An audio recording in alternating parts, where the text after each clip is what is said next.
എനിക്ക് എന്താണെന്നറിയില്ല, ഈ ഒരു മൂഡ് നിൽക്കുന്ന ഒരു ക്ലൈമറ്റ് കാണുമ്പോൾ എനിക്ക് സ്കൂളിലൊക്കെ പോകുന്ന ആ ഒരു നൊസ്റ്റു അടിക്കും കേട്ടോ. എന്താണെന്നറിയില്ല, എനിക്ക് നൊസ്റ്റു അടിക്കും. അപ്പം ഇന്ന് രാവിലെ നമുക്ക് ഇടിയപ്പവും കിഴങ്ങറിയാണ് കേട്ടോ. അപ്പോൾ ഇതാ ഇടിയപ്പം ഉണ്ടാക്കി ഇഡലിക്കുട്ടത്തിലേക്ക് ആക്കി വെച്ചിട്ടുണ്ട്. അത് അവിടെ ഇരുന്ന് വെന്തോട്ടെ. ഞാനാണെങ്കിൽ അടുക്കളയുടെ ജനലിൽ കൂടെ പുറത്തേക്ക് നോക്കുവാണ് കേട്ടോ. എനിക്ക് എന്താണോ ഈ ഒരു ക്ലൈമറ്റ് വരുമ്പോഴത്തേക്ക് ഞാനിങ്ങനെ ഇടയ്ക്കിടയ്ക്ക് നോക്കി നിന്ന് പോവുകയാണ്. ഞാൻ ഇന്നിക്കൂടി എണീറ്റാന്ന് നോക്കിയപ്പോൾ ആൾ നല്ല ഉറക്കാണ്, അവിടെ കിടന്നോട്ടെ.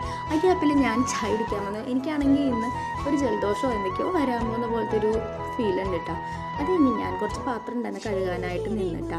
അപ്പോൾ ഇതാ നോക്കുമ്പോൾ ഇന്നിക്കുട്ടി അമ്മയുടെ കയ്യിലിരിക്കുവാണ്. പിന്നെ നൈസായിട്ട് അവളെ അവിടെ നിന്ന് എടുത്ത് ഫുഡ് കൊടുക്കാനുള്ള പരിപാടിയിലാണ് കേട്ടോ.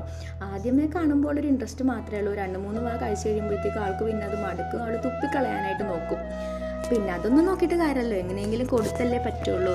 പിന്നെ എങ്ങനെയൊക്കെയോ കുറേശ്ശൊക്കെ കഴിപ്പിച്ച് അവളിതാ ഇപ്പം ഇങ്ങനെയൊക്കെയാണ് കേട്ടോ ആളുടെ ആക്ടിവിറ്റീസ്. ഇങ്ങനെ നമ്മുടെ മേത്ത് കയറി കിടക്കും, നമ്മുടെ മേത്ത് കയറി ഇരിക്കും. അതൊക്കെയാണ് ഇപ്പോഴത്തെ മെയിൻ ആക്ടിവിറ്റീസ് എന്ന് പറയുന്നത്. ഇപ്പോൾ ഉറങ്ങാനായിട്ട് പോകുകയാണെന്നറിയില്ല, കിടക്കുന്നുണ്ട്. എന്നിട്ട് കാശിക്കുട്ടൻ എണീറ്റ് വന്നിട്ടുണ്ട്. അപ്പം ഞാൻ കാച്ചുവിനെ എടുത്താലോ എന്ന് ഓർത്ത് ഒരാളെൻ്റെ കാലിൽ വന്ന് കെട്ടിപ്പിടിച്ച് നിൽക്കുവാണ് കേട്ടോ. ഞാൻ ജസ്റ്റ് ഒന്ന് അപ്പുറത്ത് പോയിട്ട് ഇപ്പുറത്ത് വന്നപ്പോഴത്തേക്കും കാച്ചുവിനെ പോലെ ജനലിൻ്റെ പൊക്കത്ത് കയറാനായിട്ട് നോക്കുവാണ് ഇന്നിക്കുട്ടി. പക്ഷെ നടക്കാത്തതിൻ്റെ സങ്കടമാണ് കാണുന്നത്. പിന്നെ ഞാൻ നമ്മുടെ കിഴങ്ങറി ഉണ്ടാക്കാനുള്ള പരിപാടിയിലാണ്. അപ്പോൾ കണ്ണൻ ചേട്ടൻ ചായക്ക് വന്നു. പിന്നെ കണ്ണൻ ചേട്ടനുള്ള ചായ കൊടുത്തു. പിന്നെന്താ കിഴങ്ങറി ആയിട്ടുണ്ട് കേട്ടോ. അപ്പം ഞാൻ കാച്ചുവിന് കഴിക്കാൻ എടുത്താണ്. അവൻ ഒരെണ്ണേ കഴിച്ചുള്ളൂ, ബാക്കി ഞാൻ കഴിക്കാമെന്ന് ഓർത്തപ്പോൾ ഇന്നിക്കുട്ടി കഴിച്ചില്ലേ. പിന്നെ ഞാനും കാച്ചു ഇന്നും കൂടി റൂമിലേക്ക് കയറിയിരിക്കുകയാണ്.